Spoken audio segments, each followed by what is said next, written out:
let's talk at what's at stake here. From the Daily Mail. Putin threatens the West with total nuclear destruction, leaving no chance of survival in the event of a strike on Russia, as he warns his Satan II and flying Chernobyl missiles are ready for use in ranting anti-U.S. speech. Was it worth it? Is Ukraine really worth this? We don't want Russia to have access to the Black Sea. We want to cut them off and take control of the oil and gas. So we are risking war with a nuclear power. And all these people, they come on, they say, yeah, it's a good thing because Russia's been weakened. That's not a good thing. Mm-mm. If Russia is weakened to the point where they're scared, they have nukes. Do you want to back, okay, you see a rabbit, right? Not scary at all, huh? You back a rabbit into a corner. The amount of fear you have for that circumstance goes up just a little bit. Rabbit's still not the scariest thing in the world, but now that it's backed into a corner, it might actually try and attack you or bite you and scratch you, and then who knows, you can get rabies or something from, I don't know, a rabbit's going to have rabies. But you don't want to do that, right? Maybe you don't care because you got to catch the rabbit. Vladimir Putin is a dude with a bunch of nuclear weapons. And they're like, let's back a guy with nukes into a corner. To the point where he says, my only option is total annihilation. Mm-hmm. And this is the game you get when you get members of Congress who outright just say, we will cut deals to fund war so long as you give me my minor victories and make sure I don't get fired from my job.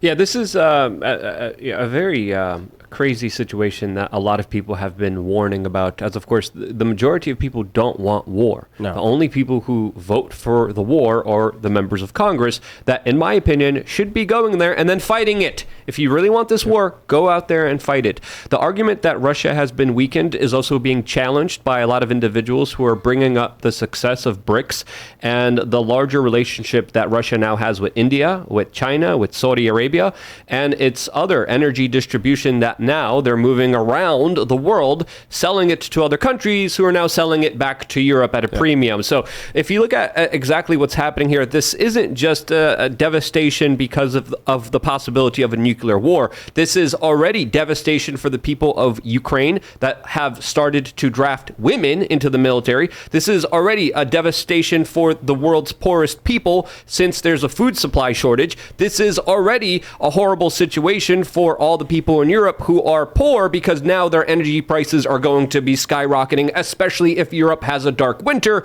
which they're expected to have, which of course will obliterate and destroys families' ability to live and survive, as Germany is now going back on coal, of all things, which is just ridiculous. This conflict needs to be stopped. There needs to be détente. There needs to be negotiations. No side is going to get everything that they want, but at least we could stop the madness of human beings dying for politicians and oligarchs and corrupted individuals that take everything for themselves and don't give it back to anyone else. There's so many reports of frontline Ukrainian soldiers not having the proper gear.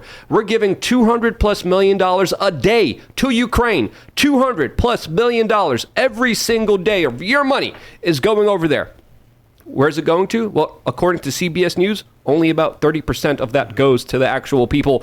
They retracted that, but according to some estimates, that looks like that's the actual number, which just so much corruption happening in that country, as Zelensky just fired a lot of the key members of his defense ministry, which you never do during the middle of a war. Why did he do it? Well, we don't know. The official explanation has not been given to us, but I think it's pretty clear it has to deal with corruption at the highest levels of oligarchs coming in there, enriching themselves when sending some of their youngest, poorest people to go fight for their ambitions, which is stupid. Well, we know they want an endless war, but what's so ominous and dangerous about this is that when they wanted an endless war in Iraq, they used weapons of mass destruction as the pretext for it when we knew that that wasn't legitimate. Now it's interesting because they want an endless war against an adversary that actually does have weapons of mass destruction, verifiably, and we think that we run no risk of pushing them to the edge. It makes no sense. Like, we were fighting goat farmers in Afghanistan and Iraq. Now we're fighting Putin, who's literally coming on here. I didn't sign up for this war. Did any of you want this war? Did Congress vote on this war? And what's obnoxious is that Democrats came out after the speaker turnover, and now they're saying, we will not back anybody that does not prioritize Ukraine funding as one of the highest priorities. Not once did they mention a peace deal. Like, Zelensky comes to Congress, we could have said, dude, you do not step foot on American soil until your number one priority is a peace deal. No more aggression. Well, they had peace deals, but then the U.S. came in and sabotaged those peace deals. As of course, this is a banker war, and it's not only a forever war; it's a limited forever war. It's a Henry Kissinger doctrine that's being practiced right now, and we're reaching a point where the Ukrainians are running out of human beings. That's how sad. That's how tragic. That's how many lives were lost in this entire debacle, which shouldn't have happened in the first place. Yes, you could put some blame on Russia. Yes, put some blame on Ukraine and NATO. I don't care. Just stop. Stop with this stupid war. Stop with the bloodshed. Stop with the life loss. You're fighting over destroyed territories. You're fighting over politicians saying, I want to tax these people. That's essentially what this war is about, which is insane. What's and crazy stupid. is the person that was labeled the Russian puppet, President Trump. He was the only president that Vladimir Putin didn't invade another country under. Mm-hmm. You know, under Bush, it was Georgia. Under Obama, it was Crimea. And under Biden, it's Ukraine now. President Trump... So Crimea is Ukraine, so Ukraine twice. Ukraine twice, right. But President Trump, he sanctioned the Nord Stream 2 pipeline. One of the first things that Biden did was restart the Nord Stream 2 pipeline in Russia, empowered Russia, and then blew it up and caused one of the biggest national disasters in world history. The but climate guy. I want to counter back a little bit on Donald Trump, because his foreign policy with Ukraine also wasn't that good, as he had a lot of State Department old heads coming in, and he allowed them to pretty much do whatever they wanted to do. Trump actually went further than Barack Obama was even willing to by sending lethal weapons to Ukraine. He set that very dangerous precedent, which led us to this current situation. He now currently is speaking up. He did say he would be the president that stops the war immediately, which is why I think he's getting a lot of support. But also at the same time, he is saying the United States shouldn't be paying for this war. European countries need to be paying for this war. So there's a little bit of a conflicting message that I wish he would clear up and become more present on, and explain exactly how he would do all of this. Because there's an easy way to do this, but I want Trump to at least explain it and make his stance more solidified, because he's kind of wavering a little bit, in my opinion. Well, I think President Trump's track record when he was in office and the fact that there wasn't a war speaks a ton of volume. New wars. The fact that Putin didn't move on Ukraine. We were very close towards a war with Iran, and he did bomb Syria, according to his own son, because Ivanka Trump cried to him about the Syrian gas attacks, which were false flag attacks. Which son? I'll get to the exact sources. Hey, listen, baby.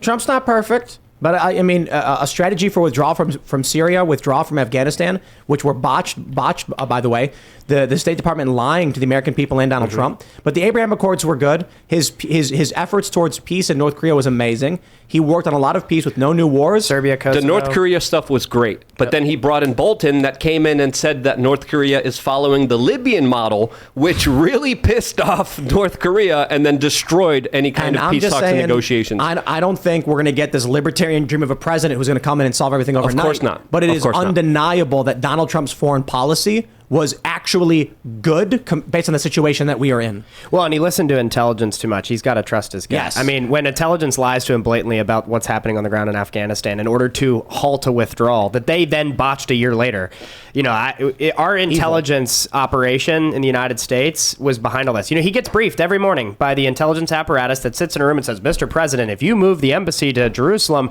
there will be nuclear war from Iran. He said, nah, not going to listen. Did it. No nuclear war. Peace.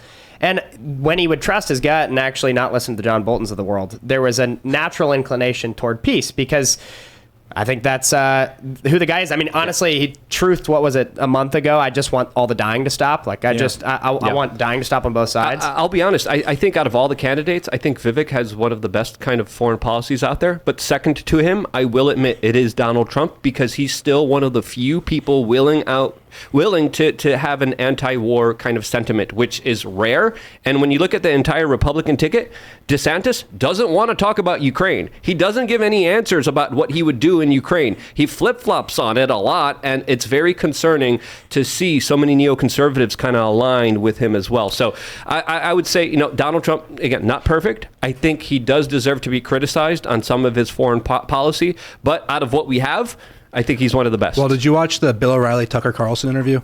No, I didn't. So Bill O'Reilly disclosed something that I wasn't aware of, or a lot of people weren't aware of, but he was involved in a conversation with President Trump talking about designating the drug cartels as a terrorist organization. And he was super close to doing it. And he got like legal authority and all these people in, he had the military in, and Bill O'Reilly was also in these conversations according to his testimony to Tucker. And, so President Trump calls up the president of Mexico and he says, I'm going to designate the cartels as a terrorist organization and we're going to go take them out. And the president says, please don't do that. That's going to cause serious problems for me. And so the president of Mexico and then Trump, they end up striking a deal where Mexico sends their troops to the border at both the northern border to our country and also to the southern countries to prevent, and illegal migration was down 80% because of this deal. And so he did not end up going through with designating them as a terrorist organization. He looked at it as a negotiation tactic, and he got 80% of illegal migration to stop because of that deal. And so he doesn't want to disclose what his plan would be with Putin and Zelensky, but he does have personal relationships with both of them. There was not a conflict when he was president. And so when he says, I am the guy that has the ability to end this war, I believe him. I hope so. I do agree as well.